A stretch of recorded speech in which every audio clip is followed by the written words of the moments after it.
Welcome back, Blue Raider Nation, to another season preview, and this time we have women's basketball. We have the associate head coach with us, the privilege of having him, Coach Matt Insell. Thank you so much for joining us, Coach. Thank you for having me. Of course. Yeah. So it's your 8th season here at MTSU, but your 4th in the associate position, but it's your 21st season for your dad, head coach Rick Insell.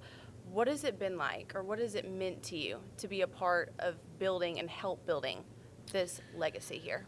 It means the world. You get to work with your dad, number one, on every day. Not very many people get to do that in life. And I get to do that. I get to be around my family, my mom and dad, in a critical part of my life and their life.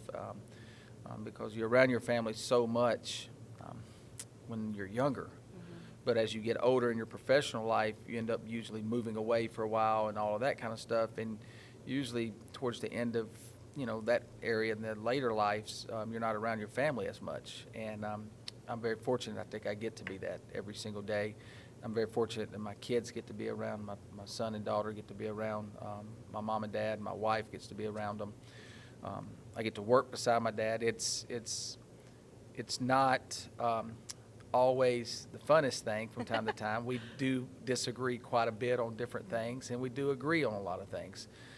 But at the same time, we've been a pretty good tandem over the last 8 years. We've had a lot of success, including the last 4 years being, I think, the winningest class in the program's history. And, and that's, so it's been a great run through these 8 years and however many more that comes with that. I don't know what that looks like for him in terms of how many more years he's going to coach. We tell recruits that all the time. He's going to coach until they don't have the fire to do it. And if you come to our practice every day, you would see he still has the fire to do it. So as long as he has the fire to do it, and it's a great situation. And so we're excited about what's to come over the next 3 to 4 or 5 years. But it's been a joy over the last 8.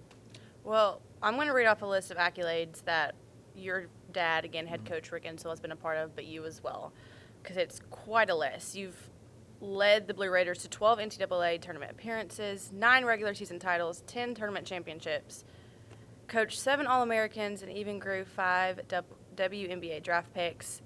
Your dad was just inducted into the CUSA Hall of Fame this year, and he is MTSU's all-time winningest basketball coach for both the men and women's side.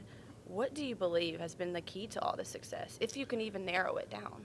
Well, very rarely right now do you see longevity with coaches. Exactly. And, he's been able to do it for 21 years and sustained success for 21 years. Does that mean that everybody's always been happy with what we do or how we do things? Probably not. And if you're doing anything that's worthwhile and you're doing it at a high level, you're always going to have people that are critics of what you do. And you're also going to have a lot of people that support what you do.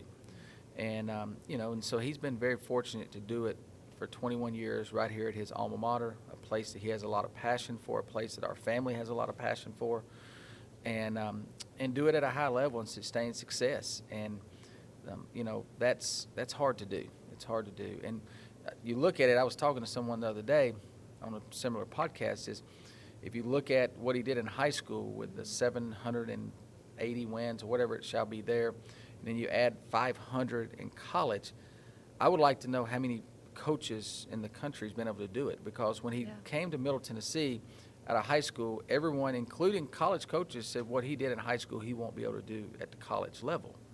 What you run offensively, what you do defensively, all of those type of things. You had a lot of people saying that kind of stuff. Well, he's done that. And how many coaches have been able to have the success he had in high school at the elite level of playing there and winning state championships, winning national championships, doing all the things that you can do there in high school, and then come to college and do it at the same exact level? And a lot of people don't talk about it is our program, we may not be a power, like in our conference, when you start looking at these Power 4 or Football 4 conferences, I mean, that's really what drives it. Your basketball programs in those conferences, just to get to, they enjoy what happens in football, especially in women's basketball. And so in those conferences, when you look at it, there's some elite teams in those conferences.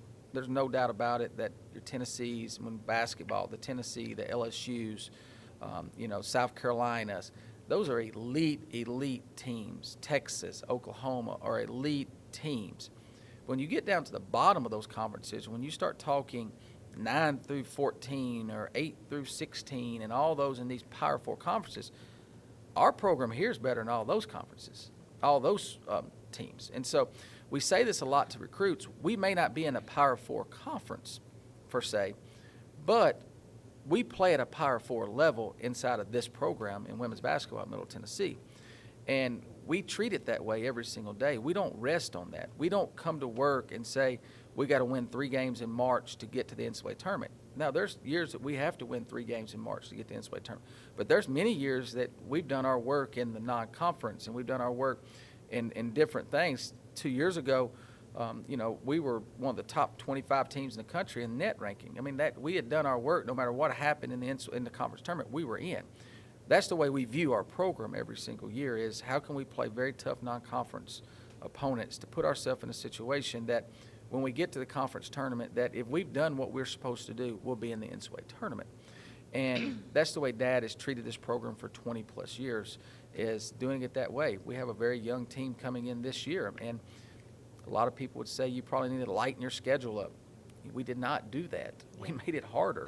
And does that mean that we're going to be 12-0 in non-conference? Does that mean we're going to be 10-2? Does that mean we're going to be 4-8? We don't know what that looks like. But what we do know is we're not going to sit back and change what we've done for many years because we've got young players coming in the program. No, they come to this program because of the way we do things. We're able to sign really good players. We're able to sign top 100 players in the nation. We're able to sign top 25 recruiting classes because of the way we do things inside this program that he has set in stone in our culture for many, many years. And for years after he's gone or I'm gone, I hope that it stays that way inside this program, that we don't sit back and say, you know what, we're going to give in to the Power Fours. And we're going to give in to the way of doing things and just say, well, we can't get people to play us, or we can't do this, or we can't do that. No, we're going to put our team in those situations. And, how do we get a Tennessee and an Auburn? I'm sure them questions are coming up because we'll go and play them. Yeah. And they respect us enough that they know that we're going to be a top 60 net team, so it's good for them as well. And so, we put ourselves in those situations, and that's the culture of that Dad has put this inside of our program, inside of our players on a day-to-day basis, and we don't rest on that in anything that we do. I know you've also talked about 3 standards that are very important to this program, socially, academically, athletically. How vital do you think those 3 components are to this program? Very vital, and we talk about that with our recruits is we're going to be very passionate in 3 areas, and that's growing you socially and academically and athletically. So the social and academic part, more the social part, really comes back to their families. And when a mom and dad entrust their young daughter or young lady with us, their daughter with us, they're trusting us to continue to carry on their values that they've been teaching their daughter for their whole life. And we have to become an extension of that from a social standpoint, because this world is ever changing. And if you watch the news, it's changing as we're speaking right now. There's so much crazy going on in our world. There's so much good and bad that's going on in our world. And a lot of times young athletes get caught up in what they see in a 120-character X post or an Instagram post or a TikTok post. And it's even my dad will come in and say, hey, do you see this on Facebook? Dad, that's not true. Yeah. Like, that's just somebody lying on a fake ad. But that's my dad seeing that at 70 years old. Sure enough, a 19-year-old seeing it, and they're believing it as well. And so you're having to really weed through a lot of that to continue to grow them socially, because there's going to become a day that they don't dribble the basketball anymore. And that really is who you are as a person. Yeah. And, that day comes a lot sooner than later for a lot of these young ladies. And, we've been very fortunate with a lot of pro players, but we've had a lot of them that have finished in 4 years that are now making $250,000, $300,000, $400,000, $500,000 to $1 million a year in their professional careers, and they come back and they say what we did for them socially and academically, and allowing them to grow in those two areas and not just getting them here and focusing on basketball, that's what's carried them to where they're at today. Mm-hmm. And, and we talked to them. We talked to our players right now about it is, you're going to be the person you are when you graduate from here. That's who people's going to know you as more in life than as Jalen Gregory, the basketball player. Now, you will be known at Middle Tennessee as Jalen Gregory, the basketball player. You will be I'm using Jalen as an example because she's still on our staff. You will be the all-time leading three-point shooter in the history. You're probably there's a great chance you're going to be in the Hall of Fame here one day. All those great things are going to happen. But outside of here, what you're going to be known as is what you've done the last 4 years academically and socially to get yourself prepared for that day. Mm-hmm. And we talk a lot about that. And some people may think that we do a little overkill when it comes to that. And that's their way of thinking that way. But the way we feel like to get them to where they need to be on the floor is we have to put the same emphasis in those areas as we do on the court. Now, when it comes to athletically, and we tell them this: if you don't have a pro mentality, don't come here. Yeah. And it's not that you have to be a pro, but you have to have that mentality. You have to understand what playing at a high level, what comes with that. From a training standpoint, from a weightlifting standpoint, from a training room, and making sure you're doing all of those things in the training room, getting your rehab, getting all of the stuff that you need in those areas, making sure all of that stuff. From a nutrition standpoint, making sure you're eating right. Pros eat right. Pros don't just go out and get a chili cheese dog. I mean, There's going to be a day that you can go eat a Crystal chili cheese putt. I promise you. But over the next 4 years, I'd rather you not do that because it's not nutritionist for you. Now, you can go to McDonald's. Jonathan McGuire would get you something nutritionist there. I promise you he will. Shout out to Jonathan. But making sure you're eating right and being nutrition is a big part of it. Sleep. If you're a partier and you're going to stay out to 2 or 3 o'clock in the morning, we're probably not the program for you. Because we get up in the morning and we're going to expect you to perform at 6 a.m. when you have to go to a conditioning session or you have to be in a weight session. If you don't perform at a high level in those sessions, you're probably not going to be good here. Films-wise, I was just talking to one of our young ladies yesterday is, you're not taking it serious. Well, Coach, I'm working. I'm doing. When's the last time you watched film? Yeah. Well, I haven't watched any film. Well, the people you're competing with to get playing time is in every day watching film and growing from what they did the practice before. Mm-hmm. And so we talk a lot about that. And then from a training standpoint on the floor, we do a lot of individual work. You've seen us out there with them. We work on a lot of attention. We pay a lot of attention to details and a lot of those type of things. And a lot of people probably do that in their programs as well. But we'll do a lot of individual work throughout the day with them and then try to bring them together as a practice setting and get the best that we can get out of them and grow with the best that we can in that 2-hour segment. The last thing I'll say is another word that we use a lot inside of our program is poise. You're going to have good days and bad days. Yep. And you're going to wake up, and every day you wake up, the sun's not going to be out. It's going to be raining. It's going to be cold. It's going to be snowy. It's going to be, just different things are happening in this world. And you got to have poise on the basketball court. You got to have poise. You're going to have good days. You're going to have bad days. And I say poise a lot this year to our fan base is it's going to be a roller coaster when you got 8 freshmen or 7 freshmen. How many? There may be 10 of them. Really, there's 12 of them because there's 12 of them that really, inside our program, they're all freshmen because they're now starting to play meaningful minutes. So you're having to teach so much. There's going to be some roller coasters with it. Have poise. Be there for them. Understand that there's going to be really good days and there's going to be some days you're like, man, what just happened?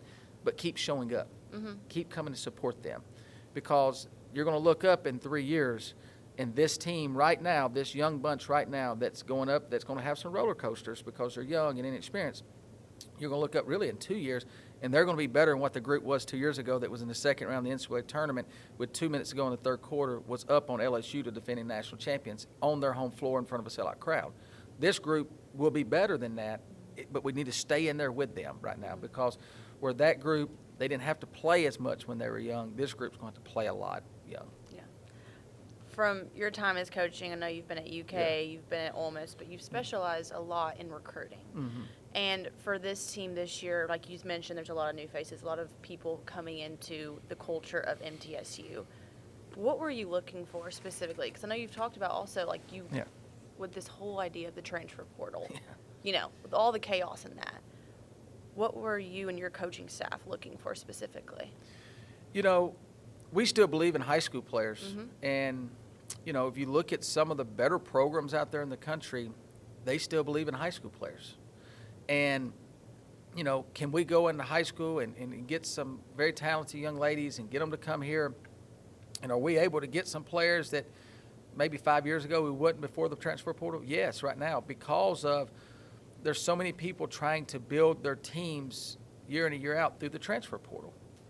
And, you know, I'm not saying that's the wrong way of doing it. I'm not saying it's the right way of doing it. What I'm saying is we believe that we can go into high school and get some very talented young ladies, get them here, teach them how we want to do things, and get our culture engraved inside of them, help them understand how it is to play at this level, install that winning mentality inside of them, and grow them as a group and be better than what we can if we go and get 12 transfers out of the portal. Now, I preference all of that with, we do go into the portal to find what we're missing on our present team. Mm-hmm. Meaning, we signed 6 freshmen. We studied those freshmen. We knew where their weaknesses could be, and we knew what we're going to need to go with them from an experience standpoint. Enters Elena Cortez. You know, that's what we needed, a proven scorer. We needed somebody that has proven that they can score at a high level in college basketball. She's proven that she can score 18 a game in a good league, a league that South Dakota State is in, where she put up 30 on them on their floor, and they were ranked in the top 20 in the country last year. Yeah. And so she's proven that against high-level competition that she can score at a very high level. So we needed that proven scorer with them. You got a Savannah Davis that started coming on at the end of the year, so we knew we had her coming there. You had Emily Munson and some other players that returning that you're like, okay, they've got a chance. Now you enter 7 freshmen. We feel like that's how we need to do things from a recruiting standpoint. And I'm not saying it's the right way of doing it, because our men's basketball may think it's a different way of doing it. Our football may think it's a different way of doing it. Our volleyball. I mean, there's different viewpoints on how you want to do things. But we've had success at doing it at that level. I think the transfer portal, there's good and bad with it.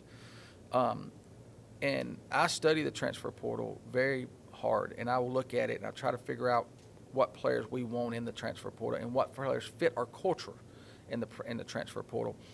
And as we look at that and studying that, sometimes you're taking on somebody else's problem. Mm-hmm. You know, that's yeah. Sometimes you're taking on a player. Oh, she averaged 12 a game. We got to go get her. Her team only won 5 games. Yes, yeah. Somebody had to average 12. Yeah. You know what I mean? And I say that all the time when, you know, people's like, well, this kid is going to be conference player of the year, or this kid's an all-conference player because they average 12 points a game on this team. Well, the team only won 7 games, so somebody has to average. Somebody has to score. Yeah. And so, you know, you don't want to take on that kind of issue. You don't want to take on somebody that's got a losing mentality or has come from a losing culture and all that kind of. You try to find that unique situation. A Dorsar, it's a little bit before you being here, but Dorsar was here 5 years ago, and I talk a lot about Dorsar, is she came from Maine to us in a similar situation when Jalen Gregory, Anastasia Boldareva, all of them were going to be freshmen. Courtney Blakely, freshman. You enter a Dorsar, a 5th-year senior from Maine. A lot of people was like, God, they took a kid from Maine. Does Maine even play basketball? They do. They're actually pretty good.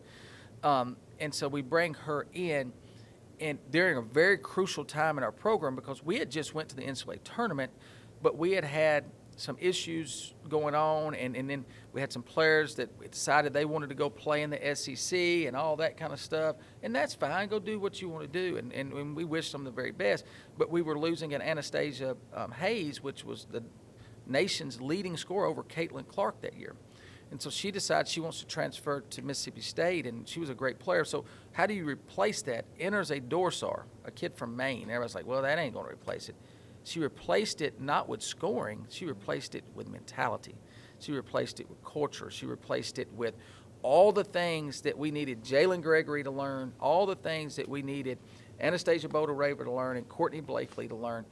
That's what she brought to the table. She taught them how it is to be an elite college athlete. She taught them how to train. She taught them a mentality. She taught them leadership. She taught them all of those type of things, how to communicate and all of that. So now what she did in that year for those 2-3 kids, and for Ksenia Alaska, it trickled down to the rest of them. Even to this day, right now, Dorsar started something 5 years ago. Was she wanted everybody in this building to see a women's basketball player shooting every morning when they walk into the gym. And they do that, by the way. I witness it every morning. Every morning. There's still somebody and it's not something that we talk about. It's just kind of trickled down. It went from Dorsar. It went to Savannah Wheeler. It went from Savannah Wheeler to Jalen Gregory, and now it's Emily Munson. I mean, it's just right down the line. And who's the next one to do that? I don't know, but it's kind of a trickle-down thing of we get in the gym and we work. And Eric, one of our men's assistants, like, man, he said, I love Savannah Wheeler. I fell in love with her because every morning when I get here, I saw her in the gym. And I just sat there and watched her. Well, yeah, that's that trickle-down thing that came with that. And so we've been very fortunate to have those type of players inside of our program. And we're not arrogant. Some people think we are. But we're just very confident in how we do things and how we do it. And we're very confident that we'll be all right this year. But you work hard for it. Mm-hmm. That's the difference. It's like what you were saying. I think the other day I saw Blair out there, I believe, and I went up to her and asked her. It was like 8 in the morning. Yeah. And I said, how many have you already shot? I think it was 3s. And she said, about 100. Yeah. And I was like, when do you have class? She's like, I think at 9 or so. And I was like, is this what you do every day? And she said, no, it's a standard. Yeah. This is our standard. It is, and it gives me chills when you say that. So. Yeah. And with that, I know with the recruiting and with this new team as well, you have some international players. Yuhan, you have Nicole. But with what you're saying with this mindset, and I know that I've heard it many times on the court, you talk about being mentally tough, having that grit. How do you think players like the international, but also the homegrown Tennessee natives, and also, some sprinkle of, Kirston from Kansas, certain players like that, how do you think they are continuing to uphold that? So I go back. I've been here 8 years, so 5 before I was 13, so then 5 before that. So I'm at Kentucky. So that's 18 years ago, probably 15, 16 years ago, per se. I had a close friend named Mike Flynn that told me if I don't start recruiting international, then I'm going to miss out, because the post play in the States, we're losing a lot of our taller post players in the States to volleyball. Oh, okay. And if you're going to have big kids, you're not going to beat Connecticut. You're not going to beat Tennessee. You're not going to beat Baylor when Kim Mulkey was there on these big kids. But you can beat them on the international ones. And so then I started monitoring a lot that's going on internationally. And at the time, those kids wasn't really wanting to come over, but you were monitoring it. And I was watching, and so continued doing that at Ole Miss, and was able to bring a couple over at Ole Miss. Fast forward to when we got here. We needed big kids. And I go back to that early conversation with Mike Flynn, and one of my closest friends in the world is a sports agent that's actually Russian. He's a Russian-American citizen now, but he is a real close friend of mine, and he and I talk for the last 20 years about prospects over there and all this. And so, Anastasia Boldareva comes onto the radar, and we were able to sign her in January, not January, but able to sign her in late June. Was able to get her through the embassy, which was a hard thing to do. She comes. Next thing you know, Ksenia Alaska enters into the radar. A Belarusian, a girl from Belarus, but they call it Belarusian as well. But Belarus, she comes, and it's just become a trickle down. That once you start getting them, and now you start getting young ladies from over to come here, and they understand a Dorsar from Israel is here, it puts you in those markets where those young ladies understand that they're going to be taken care of when they get here. They're going to be worked when they get here. We're going to put our arm around them and tell them we love them every single day. We're going to push them hard every single day to be their very best, and they understand it. The way they are trained over there and the way they work is different than America. In America, let's get on an AAU team and play 100 games. Yeah. Over there, they're practicing, they're training, they understand what individual workouts are, they understand nutrition, they understand all those things. Recruiting Yuhan, when she was coming here, I call her Yuhan, but for the fans, it's Catherine as well. Her nickname is Catherine. It's a unique thing with international girls. When they come here, they choose these random names. So she picked that. Yeah, it's kind of her dad. We didn't really know Okay. what we were going to, how you pronounced her name. Yeah. And so we get on the call, and her dad said, just call her Catherine. I said, okay. He said, I call her Catherine. So that's kind of, so I call her Yuhan still. But Because, that's what y'all say at practice. Yeah, but you'll hear us say Catherine, you'll hear some people say Cat, all of those type of things. But like Anastasia gets here, and she goes by Nastia. Okay. Stacy is Stanislava, and she decided to go by Stacy. Yes. So they it's interesting when they choose their names, and I think it's kind of funny how that all plays out and all that. But they're great young ladies that really enjoy being in Murfreesboro. And they enjoy the different things. They were excited the other day when they called me. They were telling me they found an international market, and they're doing all this at the international market. And so we've just really monitored it. And from a recruiting standpoint, I watch that very regularly. Coach Tom Hodges, we've kind of put him over watching the World Championships because I get so much going on with recruiting in the States and international. And so it'll be a situation where Tom will watch the World Championships. He'll come and say, hey, look, this player has kind of caught my eye. Do we have a connection in Israel? Do we have a connection in Russia? Do we have a connection in France? And through the years, we've developed those connections in those different places. We reach out to those guys. And now with NIL and revenue share, that's a whole nother world when it comes to them, when it comes to that, just trying to figure out that situation for them and how they can earn their money, how they can do it legally in the States, and all of those type of things. There's so many moving parts with that. But we've been very fortunate in the international market with some great players, but even better than that, great individuals. Yes. And our fan base has been tremendous with them. They know it. There's a really, really good player, this international player that's we're hoping to get committed to us in the next couple of weeks. That'll be a 2026. That's a phenomenal player. That one of the reasons she wants to come here is because of our fan base and how her friends that she knows from that country that have played here have told her how they have helped take care of her, how they're always there, and they provide a family for them when they were here. And that excites her about coming here because they don't get to go home. Anastasia Bodareva in 4 years went home one time. Oh, my gosh. One time she went home, and that was in May. She went home going into her senior year in May. Yuhan, I'm talking to her right now about, what's your plan for Christmas? I'm talking to Nicole right now. What's your plan for Christmas as we try to Stacy? What's your plan? Sometimes they get their boyfriends and they go to their places with their families. But if they don't have somewhere to go, then they spend Christmas with us. We've had them spend Christmas at my house. Tom Hodges had them spend them at his house. My dad and mom have cooked Christmas and Thanksgiving dinner for them. Dr. McPhee and Miss Liz has cooked Thanksgiving for them a lot if we're in town. Even this year, Miss Liz will be doing things for them then. And so, it's just there's so many people that do things for them. And then you bring them in, and then you bring a Kirston Verhulst from Kansas. And then you get a Macy Pfeiffer from Mississippi. You get Blair Boggess from right down the road. I mean, you just go Carson Swain from right down the road. You get Jenna from Alabama. And you start trying to combine all of them together. That's where it's unique, because then you start seeing one of them was telling me the story the other day that they told Yuhan, let's go swimming. For her first week here, she's going to come over and go swim when she brings a fishing pole to the pool. She thought she was going fishing. She thought she was going swimming in a lake or a river, I guess, and she was going to fish while she swims. Well, she didn't realize that she was going to a pool. Yeah. And so it's that those type of things it's funny, but it makes you smile to see them, how they're starting to adapt to the culture and different things that are here, and they get it. I mean, Nicole has never met, Ksenia Malaska, but she understands what Ksenia did here, and she wants to uphold that standard to what she did.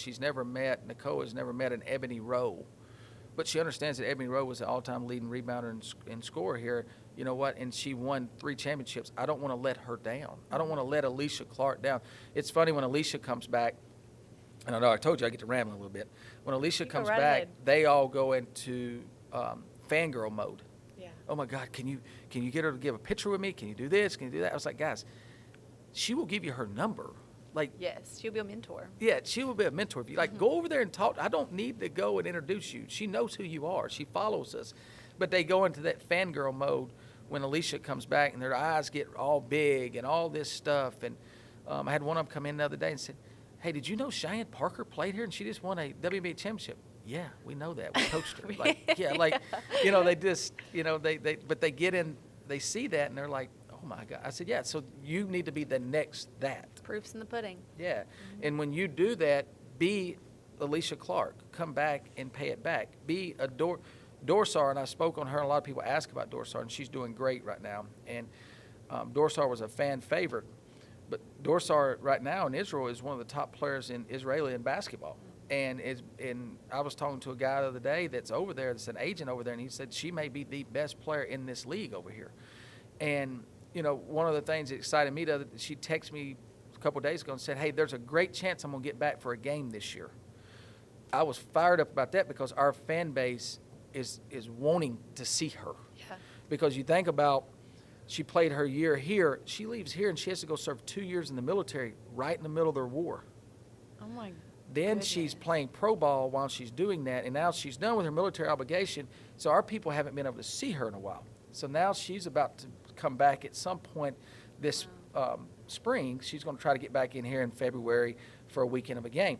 I've told her, I will pay for your plane ticket. I don't know if it's legal for me to do it, but if you'll come, I'll pay for your plane ticket personally, because I think it would be an amazing thing for our fan base to see her again, because they haven't been able to see her in a while. And she was a special, special player here. So, whenever I've talked to the girls and bouncing off of the community and the fan base, a lot of people may not know this, but even at practice, you have so many fans and community members that your dad and you have come to know along the years, right there supporting the girls every single practice, and obviously in games as well. And I've talked to many girls, and that was what really was unique about this and what you've spoke about, is how incredible this fan base is.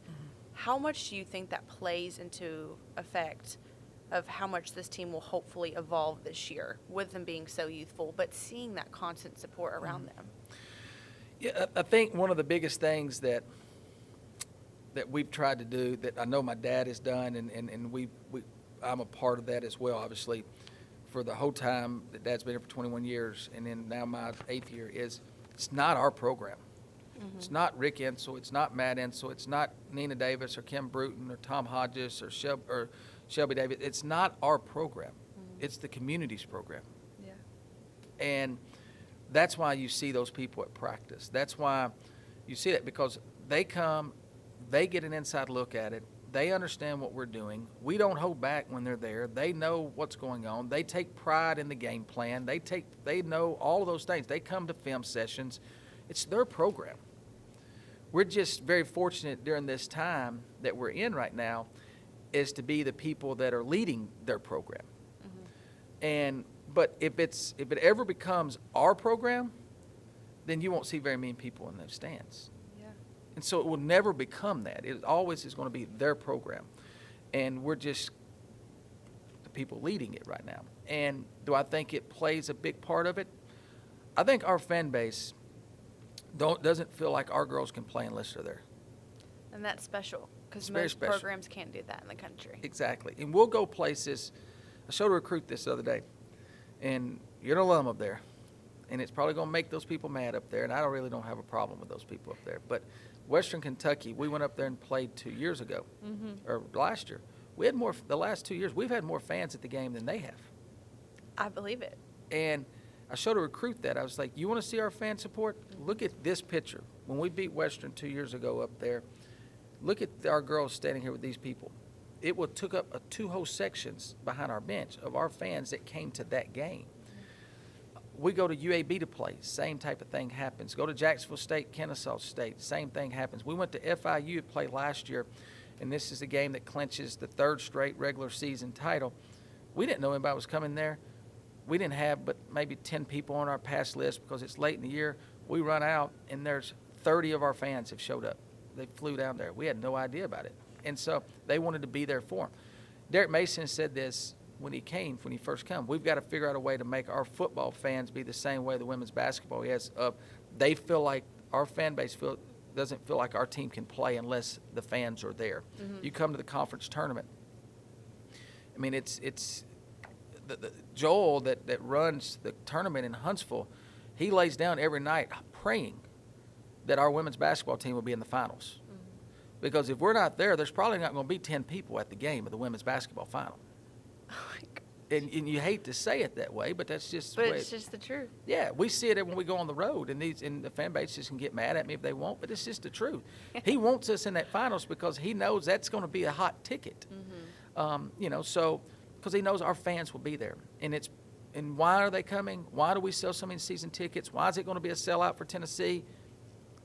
They don't feel like we can play without them. Mm-hmm. And when we play Tennessee here, there'll be more blue than orange. Oh, there better be, and I don't doubt it. There will be. Yeah. Speaking of Tennessee, we're going to switch to scheduling because I know for you all, we mentioned it earlier in this podcast that you all do not let up when it comes to playing some of the top competitors in the country. You're wanting to grow the game of basketball, I've heard you all say. How important is it to have names like that on your schedule to make sure that you're playing some of the best, and because you are one of the best teams as well? The number one thing is when you play those teams, there's two things that can happen. Mm-hmm. Number one, you can win. Number two, you can lose. Mm-hmm. You have to be prepared for both of those things to happen. And you never want to say, I'm prepared to lose a game. But when you're playing Tennessee, there's a good chance they could beat you. And there's a good chance you could win. Mm-hmm. When you're playing at Auburn, there's a good chance they could beat you. And there's a good chance you could win. And same thing with the Mississippi State. Same thing with the Providence. Same thing with the Memphis. Same thing with the Belmont. They're all good teams. So you have to be prepared when you play good teams that those things could happen. A Rice, a St. Louis, a Tennessee, whoever it shall be, Tennessee State, whoever it is.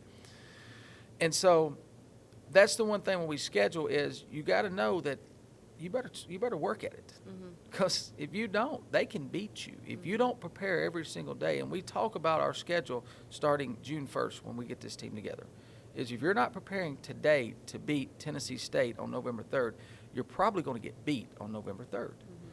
And so we talk about that all throughout the preseason, all throughout the fall, all of those situations. And so from a schedule standpoint, it's about growing the game. Our fan base has grown because of who we play. And if we don't play good competition, and I do our scheduling, and I can make every excuse in the world why I don't have to play these people and why I can do this or that, or they won't come and play us. That's all excuses. Mm-hmm. Figure it out. We figured out how to get Tennessee on there. When we started playing Tennessee, we'd have to go to their place 3 times and them come to us once. You know what? That one time was a pretty big situation. And those 3 times earned us that one time. And then our program continued to build where it became we're just going to go back and forth. Mm-hmm. Because now we became that opponent that is a good opponent for them. The same thing goes where we go and play at Thanksgiving. Mm-hmm. We've played in the Bahamas, in the Battle of Atlantis. We've played in Fort Myers, Florida last year in a bracket that had Iowa State, which was top 10 in the country, South Carolina, which was first in the country, and Purdue, which is a perennial power up there in the Big Ten. That was our bracket that we were in Fort Myers last year. If you go this coming Thanksgiving, where you got Providence out of the Big East, you got Mississippi State out of the SEC, you're putting yourself in those situations. And we've won a lot of those games. I don't know the exact number. I think it's somewhere 40, 50, 60, 70. I don't know, somewhere in that area that we've beat of the Power 4 teams that we've beat since my dad's been here in the last 21 years. You know, that's how do we have so many of those wins? Because we play them. Yeah. There's a lot of people who don't even play them, not even one game a year, and they will make every excuse in the world when it comes to scheduling on why they don't do it. And we sit in these conference meetings and hear people say it, well, I can't get them to play me and this and that. You're not trying to get them to play you. You just have to keep wearing them out. How did I get Auburn? I text Larry Vickers every single day. Larry, you need games. I do too. Larry, you need games. I do too. Persistent. Just stayed on it. Let's play a game, Larry. Let's play a game. And then finally, Larry at Auburn decided he would play the game. But they know when they play us, it's not going to hurt them because we're a top 100 team. A lot of times we're top 30. So it knows it doesn't hurt them to do that. And so when it comes to scheduling, that's kind of how we play it out. And then we try to get the Memphises on there. Memphis, it's a big game in this state. Memphis and Middle Tennessee. In our state, you got in public schools, you got Tennessee, Middle Tennessee, and Memphis. Them are your 3 largest public schools in the state. We're playing the other 2. And that's important to us to play that, because from an academic situation, our university is on the same level as those schools. We may not be in the same conference as Tennessee, and Memphis may not be in the same conference, but from an academic standpoint, I guarantee our presidents feel like that our school's better. And so we got to put ourselves out there. We played Vanderbilt. The last 5 times we played Vanderbilt, we beat them, and then we don't play anymore, which is fine. I got no problem with that. Shay does her thing down there, and she does a good job down there. We have no problem with that. We have a lot of respect for Shay's program and what she does down there. But in terms of our state and public schools, Memphis and Tennessee and Middle Tennessee are the 3 largest, and it's important that we play those. 2 more questions. One, what do you think will be the biggest lesson or the biggest test for this group of young ladies this year as the season is approaching? How they handle adversity. Okay. And there's going to be some adversity. There's going to be some good days. There's going to be some bad days. There's going to be some head-scratching losses, and there's going to be some head-scratching wins. And how do you handle the good and the bad? It's going to be a big, big part of where this team can be. I feel very confident where we're going to be in January, February, March. And I feel like we're going to be right where we've been every year. But how do we handle these early season tests? Because there's no gimmies. There's no warm-up game. There's no game of let's figure this out. Tennessee State, the first game of the year, is a very, very formidable opponent. Somebody that's got 2 extremely, extremely talented guards returning that are high-scoring guards that could give us some problems right away, that will. Then you move on to at St. Louis out of the A-10. At Rice, at Tennessee Tech. I mean, you just go right down the line. That's before we even get to Tennessee, And so how do we handle the good and the bad in those situations? And that's going to be a big part of it. And it may start out bad. It could start out great. If we go out and win our first game by 40, we've got to come in and work hard the next day, or we'll get beat by 40 the next game. If we go out and win our first game by 1, it's okay. If we lose, you know what? We got to figure that thing out. And I use this example.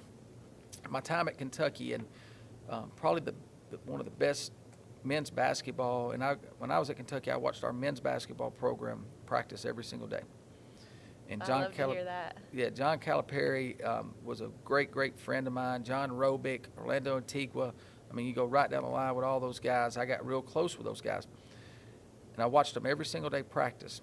And they had John Wall, they had Eric Bledsoe, they had DeMarcus Cousins, Patrick Patterson. I go right down that list. It was one of the most talented teams in college basketball history. That group was. And I use this, they were all freshmen, and I use this with our team. They play their first game of the year. I'm sitting there, I'm like, you know what, I'm going tonight. I want to watch this bunch. They're going to play Miami of Ohio. That's who they play. I think it was Miami of Ohio. And they're going to run them out of the gym. With 12 seconds to go in the game, Miami of Ohio's up 1. And Kentucky's got the ball underneath Miami of Ohio's basket, got to go down the court. Kentucky, John Wall comes down, left side of the floor, comes off a ball screen on the right, kind of off-centered on the right side, and hits a fadeaway 17-footer to win the game by 1 point. One of the greatest teams in the history of Kentucky, talent-wise. They win by 1 point. They all maul John Wall. They jump on him. It's pretty crazy. It's like they beat Duke, but they beat Miami of Ohio. Miami of Ohio went on and won 6 games that year. Kentucky beats them by 1 on the last-second shot. Fast forward 4 months later, Kentucky wins the SEC championship in Nashville, and I was there watching that. Total different team from day one to then. A 1-point win there. If you just fast forward 3 weeks later, they beat Duke. Yeah. You know what I'm saying? And so that's the up and down flow. A whole brand new team of all, as talented as those freshmen were, the #1 recruiting class in the country, all of those things, they won by 1 point in their first game because it takes time. And I go back in my mind on that and think about that when I think about this team is it's okay if we win by 1 point. Where in the past our fans have got accustomed to us over the last 4 years, our average margin of victory in the league has been close to 30 points. Yeah. You know, between 25 and 30 points, and they've got accustomed to those blowouts. Be okay if it's not a blowout. Be okay if it is. I want it to be because it's a lot less stressful, and I don't lose as much hair. So I tell our girls, I don't want it to be close. But it's okay if we have to win close games. Yeah. And we win close. It's not the end of the world if we beat Kennesaw State by 1 point out here. Well, you beat them 25 last year. It's okay. You know what I mean? Yeah. And so we have to understand that with this young team. And I think handling adversity is going to be the biggest thing, from a Thursday night to a Saturday. Yeah. How do you handle a big win and come back in and work the next 2 days and win an again? How do you handle a close loss and come back to work the next day and figure out a way to win? Yeah. And, you know, we've had to do that before 5 years ago, and it worked out great for us. We got to do it this year. Yeah. And they're getting better every single day. They're so much different today than they were a week ago. Yeah. It's all about growth. Mm-hmm. Last question. Yeah. The cough drops. Cough drops. I've been in practice many times, and I always see the bag of cough drops. I've heard people talk about it. Yeah. I know that head coach Rick Insell always has one. What is it with the cough drops? You know, I hate cough drops. I hate them with a passion. But the only time I ever eat a cough drop Is it practice? is at practice.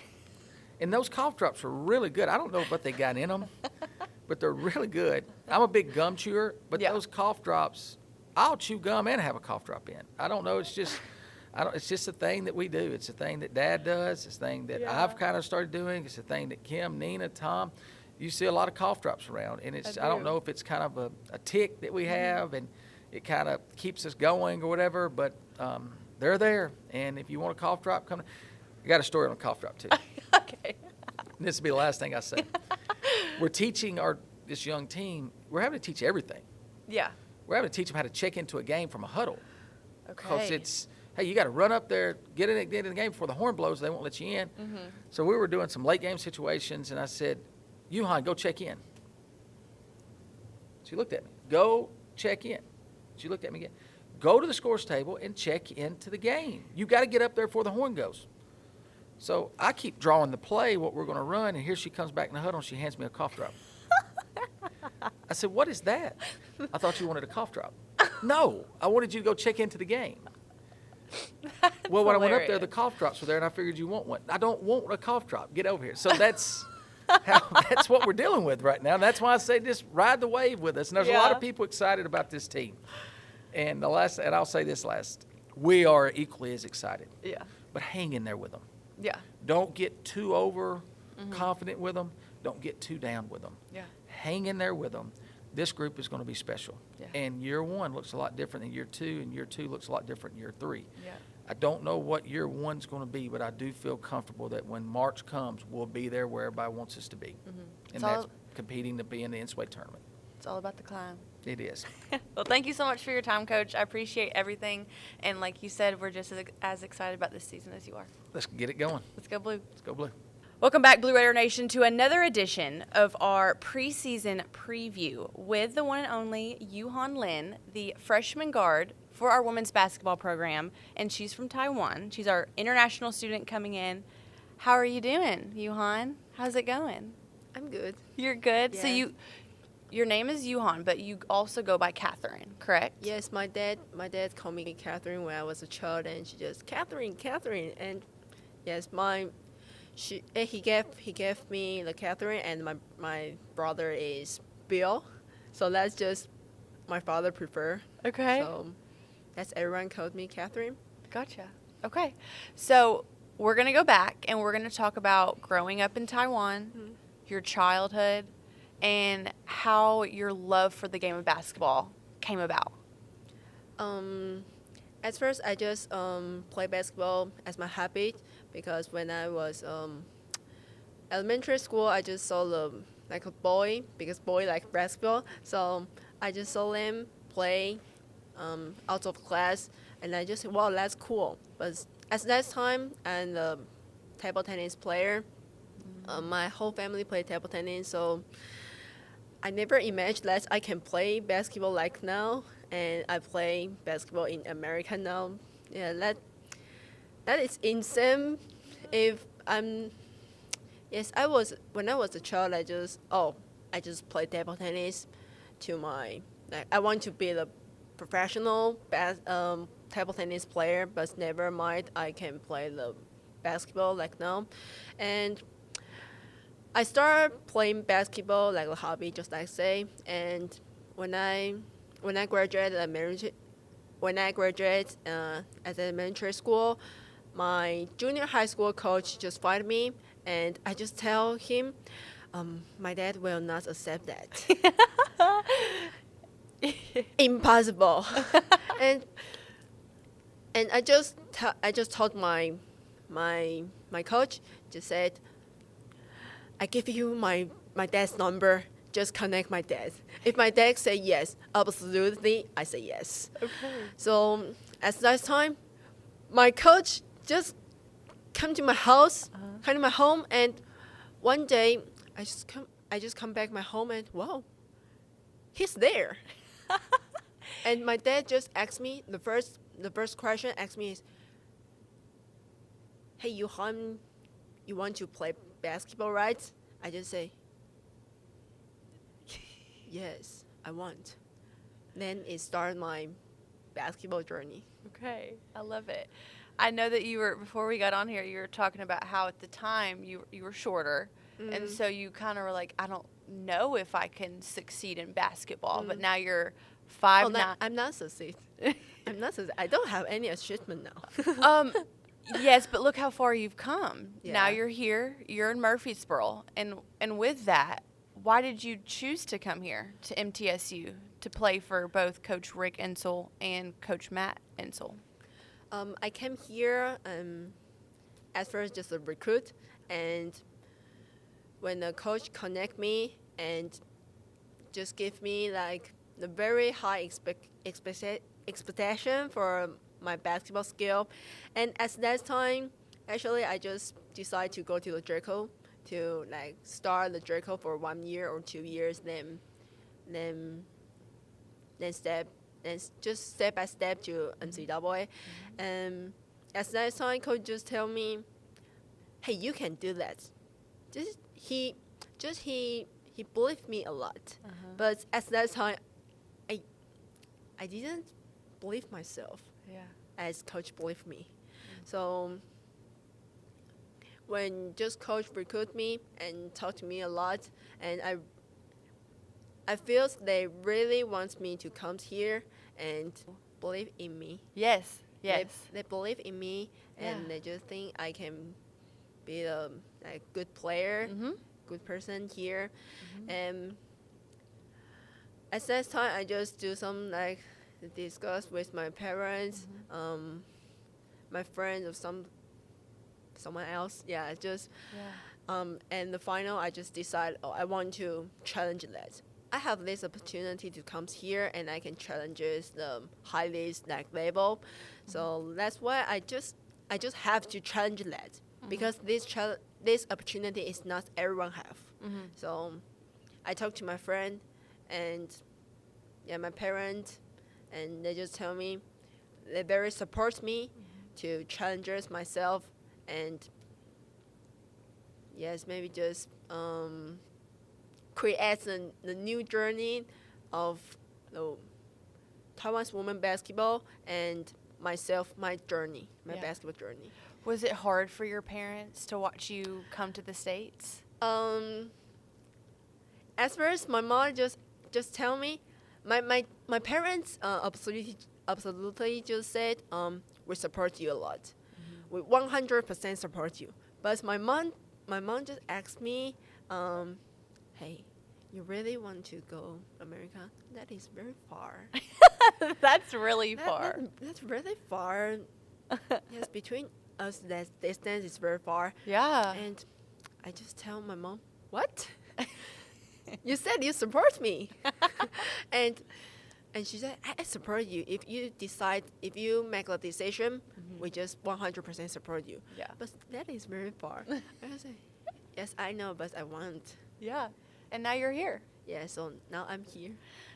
Going off of what you said earlier about the coaches believing in you, and I see it whenever I'm at practice all the time, especially Coach Matt Insell, always patting you on the back, always telling you what you need to fix or what you need to do better. How would you describe the way that you play on the court each and every time? What's your mindset whenever you walk onto the court? Every time when I step on the court, I just tell myself, you have to do the best. And I don't want to make someone disappoint on me, and I know they have a very high expectation on me, so I want to do the best and just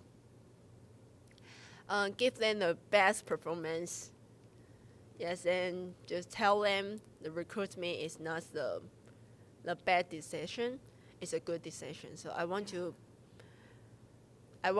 like reach their expectation and doing myself very good, because I have a very high expectation for myself, and I just want to do better. I know step by step, but I just want to do like the best. Yeah. Okay. Another thing, when you're talking about that, of being the best that you can be, reaching those expectations, what type of impact do you want to make on the court? I watch a lot of like leader reels or something, or some video of the leadership, Yeah. or just do the best, and they just always tell you have to do very hard. Not only if you only have talent is not enough.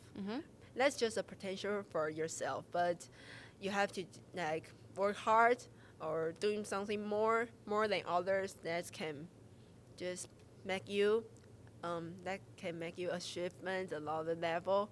So I want to arrive the expectation, not only my teammates, not only my coach, but just myself. I want to arrive that level that I think is good. And what I think is good is I want to do a good point guard on the court. I can make my teammates feel confident on me. When I'm doing something, or like when I attack or when I defense, they just believe in me, and she can do that. We can believe. We have confidence on Catherine and Yuhan. So that is my expectation for myself. Just being more experienced point guard on the court, and can make my teammates and coach staff just feel like That you can do it. yeah, that I can do it. And yes, I want to win. Yeah. I always want to win. We always want to win. Yes. Okay. I want you to tell me, but you're telling the community of Murfreesboro about yourself. What would you want them to know as soon as they hear the name Yuhan Lin? What do you want them to know? But I want you to say it in Mandarin, in your native language. 到美国打球是就是台湾球员所向往的，我也会在球场上发挥我的专长及判断，为球队赢下胜利，也希望成为你们骄傲的球员。 Okay. All right. Thank you so much. I appreciate your time, and get ready to see her on the court, everyone, and let's go blue. And we're back again with another player from the women's basketball team, freshman guard Kirston Verhulst. You're from Kansas, and you have quite the pedigree of basketball players in your family. I mean, I have mother played basketball at Duke, father played basketball at Rockhurst, brother Quentin plays at St. Mary's, brother Dalton plays at Friends University, Kansas. Your sister Ashton played at UCF. Your sister Peyton played at Oklahoma. I mean, it runs in your blood. Yep. Why did you choose to come here to MTSU to continue that legacy? I think when I came on my visit and just talking to the coaches before, like, they were a very winning program. And Yes. obviously, like, the competitive genes are definitely in my family. Always playing outside, like, on the basketball court with my siblings. And so kind of hearing that they have that drive to win here, it really drew me and, like, attracted me to this place. And I knew that our goal in the end was to win. So They have quite the standard, both Coach Matt Insell and Coach Rick Insell. What do you think that instills in you as a person and a player to become the best that you can be? yeah, I mean, just like in every practice, always pushing us, having greater expectations than I think even we came into this place with. Like, we obviously set goals for ourselves, but they push us even further. Like, they always say, they'll ask us to do something in practice, and, you know, some will kind of roll their eyes or kind of like shake their head, and they're like, you think that we're asking you to do something that you can't do, but we know you can. Mm-hmm. And so I think just they have that quality about them, is just expecting so much more from you as an athlete and as a person than you had in mind for yourself. Whenever I was talking to Coach Matt Insell earlier, he was saying that, like what you were also saying, Mm-hmm. you know, they set this standard. A lot of times you think that you can't achieve it, but you can. Mm-hmm. It's one of the reasons why they have the most winningest program on campus. Mm-hmm. What do you think that will help do for this team this season with so many new faces on the court as well, with you all meshing together? Yeah. I think definitely having that standard and expectation, especially with a lot of freshmen coming in, like, there's not a day where they're expecting less from us. Like, every single practice is coming in, working hard. It's kind of like, get the job done, and then later, you know, you can go have your fun and everything. But, yeah, I think that's definitely an important thing for them because we're so young. And, like, coming in, you don't really know the expectation, but they make it pretty obvious. Like, we're all going to work hard. We're going to put on a show for people, and we're going to win. So, yeah. And like what you were saying with the standards, I've been to practices. They're intense. It's very disciplined. Yeah. It's right off the bat. You know what you're going to do, and if you don't, you better get on the boat ride and figure it out, right? Yeah. For you as a freshman and having a bunch of new players alongside of you, how has that adjustment been? Or, like, what has it been like for you just to really make sure that you're doing the best that you can day in and day out? I think definitely when I first came in, I was watching Savannah Davis because she was one of the older ones who had gotten a few minutes her freshman year. And I was kind of listening to what she told me and watching her and, like, okay, what do they expect from her at practice? And like I said, they make it obvious the first, like, few practices what it's going to be. And it's, you know, yes, like, you're going to have a laugh in practice every once in a while, but you're coming, like, for that hour and a half or 2 hours or 2.5, however long the practice is, like, you're coming in there, you're putting your head down, you're working hard. And I think, like, definitely watching Savannah and then kind of just hearing them at practice and understanding their expectations for us made it a little bit easier every practice to like, just understand that you're going in there working hard. There's a competitive nature when it comes to this team because there's a starting five, but for you as a freshman, how has that competitive nature pushed you even beyond your limits of what you could have expected for yourself? Yeah. I think coming from a basketball family, it's definitely, like, I feel like born with that competitive nature. But I am very happy and fortunate that this team this year, there's, like, not one person on the team that isn't competitive and isn't working hard every day. And so when you have a team, like, every time you go out on the court, every single person is pushing you even further, it helps a lot to, like, have those good practices and have that good atmosphere. And like you said, like, pushing you to be the athlete that, like, you didn't even know that you could be. Like, obviously, I always thought I pushed myself, like, super hard in high school and, like, club and even before that. And I always, you know, thought my family pushed me very hard. But then coming here and having teammates like this and having coaches like this just makes, like, you understand, like, there's a new level to your game, and you don't even know it. So yeah. Looking at your schedule, you all play some pretty big names like Tennessee, like Auburn. I know we've been talking about it, but from coach's perspective and what he wants to tell you all, every single game should be just as important as those two games when it comes to Tennessee State for your first home game, things like that. How do you think that mindset of it as well really helps implement in you all how to be physically tough, how to be mentally tough? Yeah.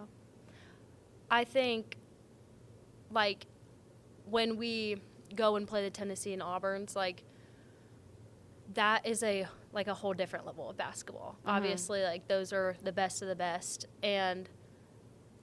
but also reminding us that like we can be on that level. Like obviously the teams before who would beat them have been on that level, and showing them like the program builds you to be on that level. And so I think obviously like everyone's excited to play those teams, you know, because we're the underdogs, like we have nothing to lose, but also like taking that perspective into every single game we play is like important, because, you know, we are striving to win, we're striving to go out and obviously upset some teams, play our hardest, and yeah, I think that's kind of the mindset that we go into like every single game, not just the Tennessee and Auburns, but yeah.